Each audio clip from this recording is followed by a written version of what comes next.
Hello friends, welcome to another episode of Techie Tuesdays. I'm your host and coach S. Ravi Kumar. Techie Tuesdays is a weekly show where I answer to your tech and career related queries. So if you like my answers, then please subscribe to my channel and share this video with your friends, family and colleagues. So without further ado, let's get started with today's questions.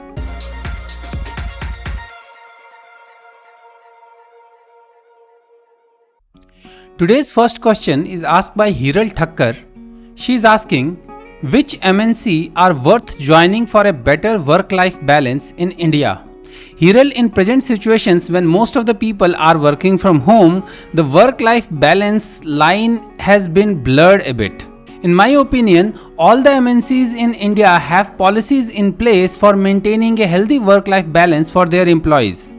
However, some projects may have some deadlines because of the SLAs with their clients. So while joining, you need to check that which projects have a healthy work-life balance. So it primarily depends on project to project, not on company to company.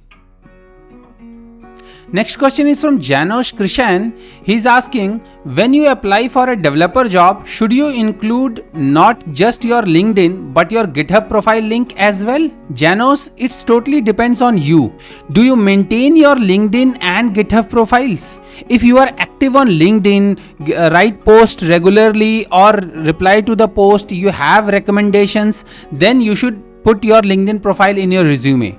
Same with GitHub also. If you actively commit to GitHub and contribute to open source project, or you have open source project which you want to showcase, then you can put your GitHub profile also in your resume. If both of these are blank, then it's better not to put them in the resume. It's not mandatory. It's a good to have feature.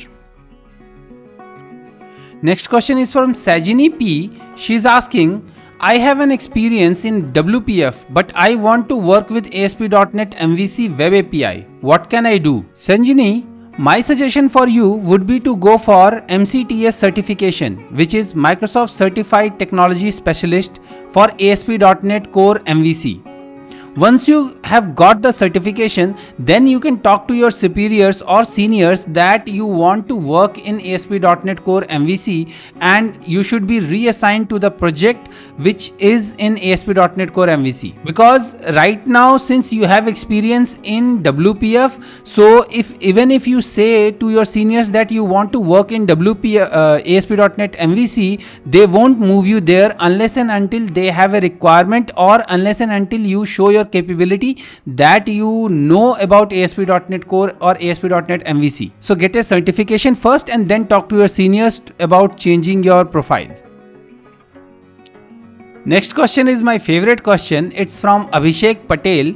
He's asking, what is the scope of a .NET developer in India in 2020? Abhishek, the scope of .NET developer is very huge. Either you are looking for a job or starting any kind of business or any kind of SaaS based business or any application you want to develop, .NET has tools to develop any kind of applications. I have even created a video in Hindi as well as English of around 20-25 minutes where I have explained that what all different kind of applications you can create using .NET framework. So there is tremendous scope for .NET in 2020.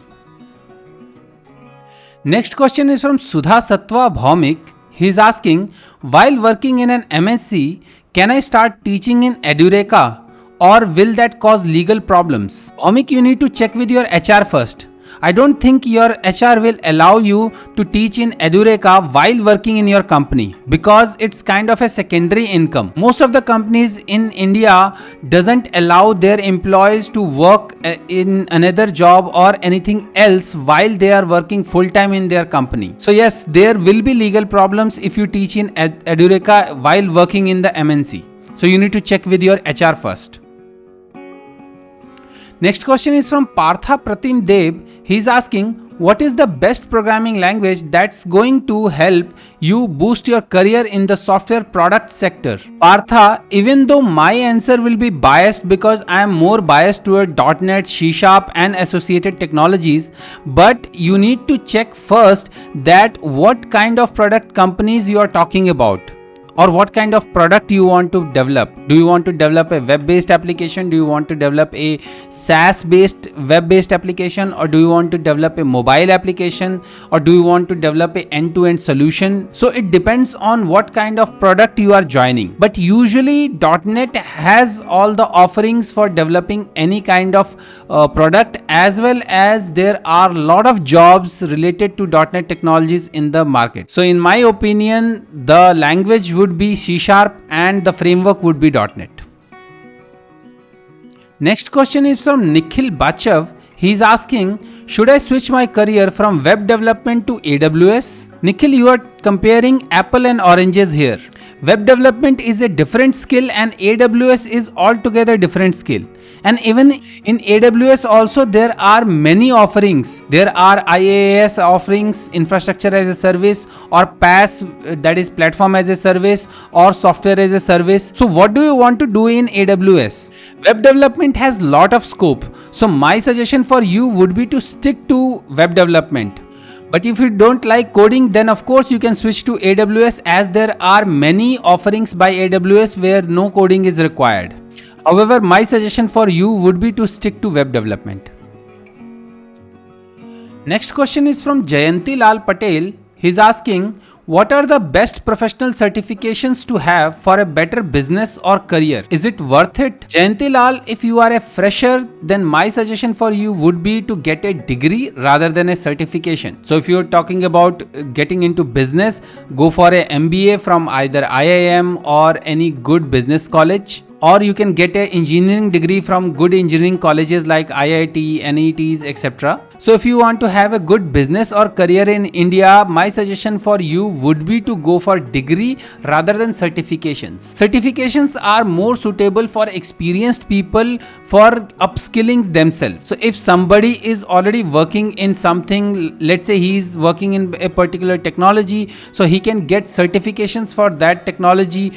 Or if he is wanted to switching to another technology, so he can, while working on a particular technology, he can get the certification for that other technology, and then he can switch to it. So certification are more useful for experienced people and degrees are more useful for freshers. So you know your situation better, that where you are, whether you are an experienced person or you are a fresher, to decide accordingly.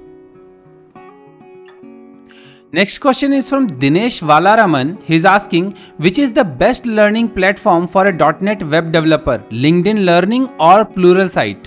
Dinesh, if you are comparing between just LinkedIn Learning and Pluralsight, then my option for you would be Pluralsight, because it has courses for all the flavors of .NET technologies. So if you want to develop mobile application using .NET, there is course for Xamarin. If you want to develop web application, there is course of ASP.NET Core. Then there is course for Blazor. And if you want to learn best practices, then there is course for design patterns. There is also course for solid principles. Then there is also course for test driven development. So in my opinion, between LinkedIn Learning and Pluralsight is a clear winner, because it has vast majority of courses for everything related to .NET technologies.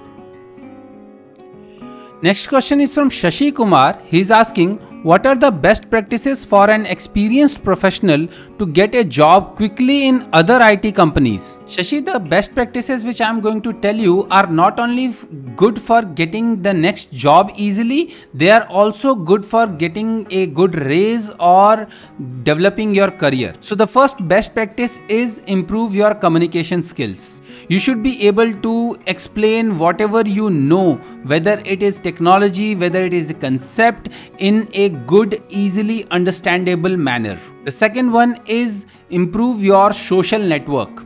So by social network, I'm not talking about FB, I'm talking about improve your social network with your past peers or your peers in other companies. So you can join a local user group for that, so that you know the people of other companies of the technologies in which you are working. So let's say you are a .NET developer residing in Delhi NCR, so you can join my user group, that is NCR Cloud and Code Techies, or you can join C# Corner. There are many events online as well as offline right now because of COVID situations. There are all the events are happening online, so you can join these online events and gain more and more knowledge about the technologies in which you are working, and also interact with the people who are working in that technology, so that your network increases. And tomorrow if someone has some opening, they usually share those openings in these networks. The third option is build your own personal brand. You can do that by writing blogs or articles at popular site, or you can just maintain your own personal blog on any of the site like C# Corner, Code Project, so that tomorrow you have something to show to your next employer that okay, yes, apart from my job I have done these things and I know about these things. So it will be kind of a show of your technical caliber. So to summarize, the best practices are improve your communication skills, grow your social network, and build your personal brand. Next question is from Mohit Soni. He's asking, do programmer only get jobs in the IT industry? I'm a MCA pass out, but I don't like programming.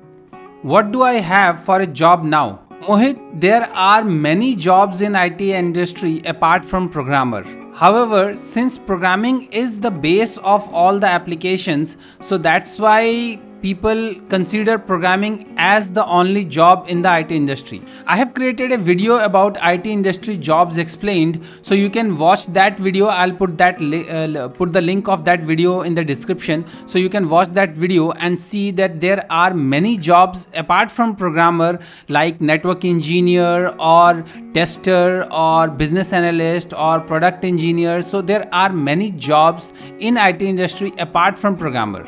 Since you have already done MCA, so my suggestion for you would be to first choose that what do you like. Watch that video and see that what IT industry job do you like, and then probably you can go for certification related to that job. Next question is from Rahul Kudgi. He's asking, can freelancing be a good backup plan with a current career job? Rahul, in my opinion, no. Freelancing can't be a backup job. Either you can go for freelancing or you can do a full-time job, as most of the company doesn't allow freelancing along with the job. So that is the one thing, that either you can go for freelancing or you can go for a full-time job.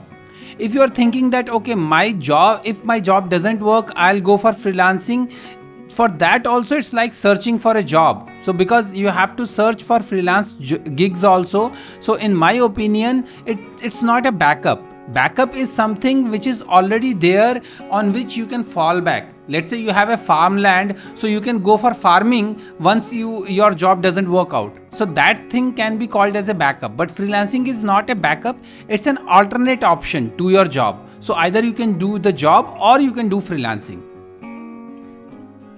Next question is from Vaishnavi Bhope. She is asking, why don't most of the companies give opportunities for freshers? Vaishnavi, many studies has already proven that the engineering college education is not enough for professional job, as technology changes in every 6 months, whereas the curriculum changes in every 2 years or 3 years. So whenever a company hires, they have to train them according to what they are working on, which is an investment in itself. And not every company has money to invest on freshers. So that's the reason companies don't hire freshers. And even if they hire, most of the time big companies hire fresher, they directly hire from the college. They don't hire off campus. But the main reason is of course that hiring fresher is an investment, and not every company has money to invest on freshers. Next question is from Shubham Pathania. He's asking, is it worth it to learn Xamarin for mobile application development in 2020? Shubham, yes, it's worth it to learn mobile application development using Xamarin in 2020 or even in 2021. because Microsoft is investing heavily on Xamarin, and Xamarin provides you the capability to develop cross-platform applications. So you can develop applications for iOS as well as Android using single code UI, that is Xamarin Forms. So yes, if you want to develop cross-platform application and you are a C# developer, then the best option for you would be to learn Xamarin rather than learning any other framework, because you already have familiarity to C# and learning Xamarin would be just like learning any new library to use. So yes, it's worth to learn Xamarin in year 2020. So these were my answers to your tech and career related queries in this episode of Techie Tuesdays. I hope you like my answers. And if you like my answers, then please subscribe to my channel and share this video with your friends, family and colleagues. If you want your questions to be featured in next episode of Techie Tuesdays, you can DM me on any social media platform. All my social media handles are Techie Rathor. So until my next video, take care. Bye bye.